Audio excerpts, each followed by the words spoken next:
क्या मार्वल में क्विकसिल्वर से तेज कोई मौजूद है? उसने हॉकाई के तीरों को आसानी से चकमा देकर उसे हराया। जब कैप्टन अमेरिका पर भारी दबाव था, क्विकसिल्वर ने अपनी तेज गति से उसे पीछे छोड़ दिया। वह थॉर के बिजली से भरे हथौड़े को भी पकड़ लेता है। थोड़ा शरारती जरूर है। पहले वह प्रयोगशाला में कैद था और उसकी आजादी छीन ली गई थी। अपने माता पिता को स्टार्क मिसाइलों के नीचे खोने के बाद क्विकसिल्वर अपनी बहन के साथ अल्ट्रॉन का हिस्सा बन गया ताकि वह अवेंजर्स से लड़ सके। अपनी असाधारण गति से उसने अवेंजर्स को काफी परेशान कर दिया। क्विकसिल्वर अपनी बहन का साहसी रक्षक भी है। जब स्कारलेट विच हॉकाई के नियंत्रण में थी तो उसने तुरंत कदम उठाकर उसे बचा लिया। बाद में भाई बहन ने अल्ट्रॉन की साजिश को पहचाना और एवेंजर्स के साथ जुड़ गए। ट्रेन की घटना के दौरान क्विकसिल्वर ने लोगों की रक्षा करके अपनी ताकत दिखाई। उसकी अंतिम लड़ाई बेहद भावुक थी। थका होने के बावजूद जब उसने हॉकाई को संकट में देखा तो उसने उसे बचाने के लिए आगे बढ़कर गोलियां झेल ली। उसका छोटा और अनमोल जीवन उसने त्याग दिया। भले ही छोटा किरदार रहा हो, लेकिन एवेंजर्स उसे हमेशा याद करेंगे उसकी असाधारण गति की तरह।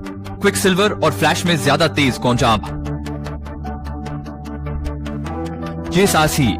फिल्मों के प्रदर्शन को देखें तो क्विकसिल्वर थोड़ा पिछाड़ सकता है। जस्टिस लीग के फ्लैश ने स्पीड फोर्स का उपयोग करके समय को पलट दिया, कुछ ऐसा जो क्विकसिल्वर नहीं कर सकता। क्या मार्वल में क्विकसिल्वर से तेज कोई मौजूद है? उसने हॉकाई के तीरों को आसानी से चकमा देकर उसे हराया।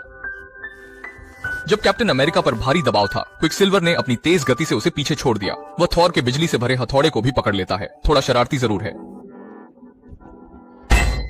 पहले वह प्रयोगशाला में कैद था और उसकी आजादी छीन ली गई थी। अपने माता पिता को स्टार्क मिसाइलों के नीचे खोने के बाद क्विकसिल्वर अपनी बहन के साथ अल्ट्रॉन का हिस्सा बन गया ताकि वह अवेंजर्स से लड़ सके। अपनी असाधारण गति से उसने अवेंजर्स को काफी परेशान कर दिया। क्विकसिल्वर अपनी बहन का साहसी रक्षक भी है। जब स्कारलेट विच हॉकाई के नियंत्रण में थी तो उसने तुरंत कदम उठाकर उसे बचा लिया। बाद में भाई बहन ने अल्ट्रॉन की साजिश को पहचाना और एवेंजर्स के साथ जुड़ गए। ट्रेन की घटना के दौरान क्विकसिल्वर ने लोगों की रक्षा करके अपनी ताकत दिखाई। उसकी अंतिम लड़ाई बेहद भावुक थी। थका होने के बावजूद जब उसने हॉकाई को संकट में देखा तो उसने उसे बचाने के लिए आगे बढ़कर गोलियां झेल ली। उसका छोटा और अनमोल जीवन उसने त्याग दिया। भले ही छोटा किरदार रहा हो, लेकिन एवेंजर्स उसे हमेशा याद करेंगे उसकी असाधारण गति की तरह। क्विकसिल्वर और फ्लैश में ज्यादा तेज कौन सा ये साहसी। फिल्मों के प्रदर्शन को देखें तो क्विकसिल्वर थोड़ा पिछाड़ सकता है। जस्टिस लीग के फ्लैश ने स्पीड फोर्स का उपयोग करके समय को पलट दिया, कुछ ऐसा जो क्विकसिल्वर नहीं कर सकता।